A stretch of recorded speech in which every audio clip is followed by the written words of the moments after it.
Terima kasih Anda masih bersama kami dalam Berita Banten. Bagi Anda yang baru saja bergabung, kami hadirkan kembali 3 berita utama hari ini.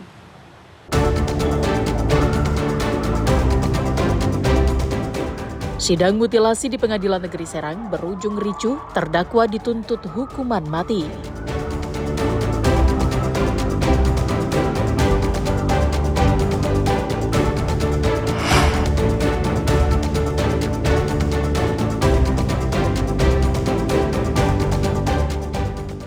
Warga Keragilan digegerkan penemuan mayat pria mengapung di pintu air Sungai Sentul.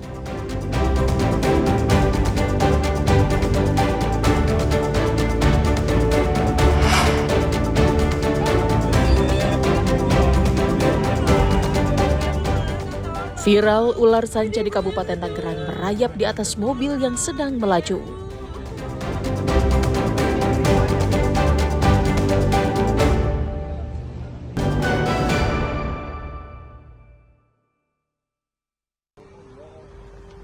Anggota Polisi Unit Perlindungan Perempuan dan Anak Satreskrim Polres Pandeglang menangkap para pelaku tindak pidana perdagangan orang atau TPPO di Kabupaten Bogor, Jawa Barat.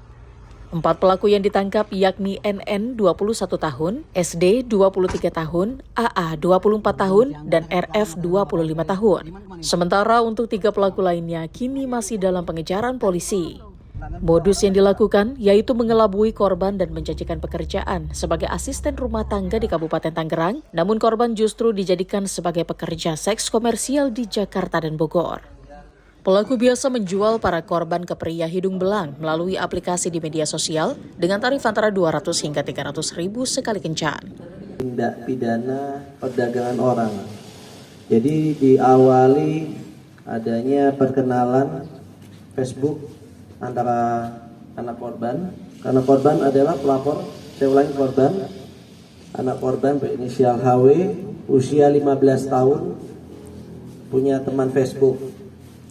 Teman Facebooknya berinisial NN. Dari perkenalan itulah mereka akhirnya diajak, ditawarkan bekerja. Padahal anak ini masih sekolah, usia 15 tahun masih sekolah, masih SMP, ditawarkan bekerja sebagai asisten rumah tangga di daerah Kabupaten Tangerang. Pelaku mengaku biasa mencari korban melalui media sosial. Jahat di Facebook biasa. Udah berapa kali seperti ini? Baru kali ini. Sudah berapa perempuan yang kamu hubungin di Facebook untuk diajak bekerja? Baru pertama kali. Baru pertama, dan bersangkutan langsung ini ngajak ketemuan. Iya. Tol kenal dengan ini dari mana? Yang dari Bogor? Nggak kenal. Kenal dari mana? Teman apa? Dari temen. Teman Facebook atau bukan? Bukan. Bukan ya. Yang bawa ke Bogornya. Yang Bogornya. Iya. Untuk mempertanggungjawabkan perbuatannya, kini para pelaku harus mendekam di ruang tahanan Polres Pandeglang dan dijerat dengan Undang-Undang tentang Pemberantasan Tindak Pidana Perdagangan Orang dengan ancaman maksimal 15 tahun penjara dan denda 600 juta rupiah. Ariel Maranus dan Septiana Wahyudi melaporkan dari Kabupaten Pandeglang. Kemunculan ular sanca kembang 2 meter terekam pemilik mobil.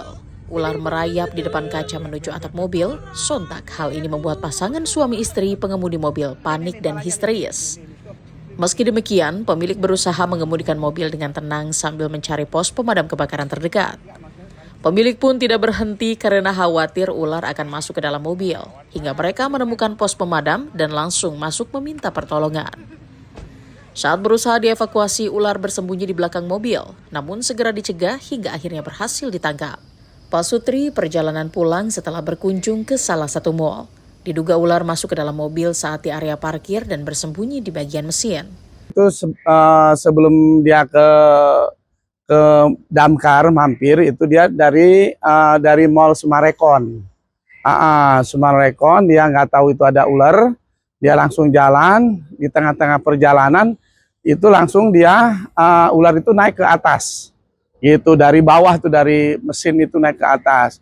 Udah gitu ya, itu itu istrinya sama suaminya itu kan langsung panik, dia panik keliling nyari. Ternyata dia di damkar di sini ada, langsung sampai di sana dia di depan damkar itu, di depan ini nih pos. Dia minta tolong lah, tapi dia nggak pakai klakson. gitu. Rencananya ular akan diserahkan ke Balai Konservasi Sumber Daya Alam atau BKSDA Jakarta dan akan dilepas liarkan kembali ke habitatnya yang jauh dari pemukiman warga. Ariel Maranus dan Syabudin Natar melaporkan dari Kabupaten Tangerang.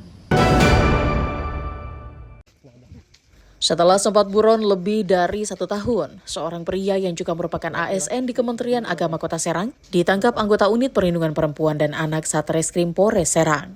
Sebelumnya, pelaku bernama Sukma dilaporkan oleh istrinya sendiri karena diduga telah melakukan pencabulan terhadap anak tirinya yang masih berusia 9 tahun.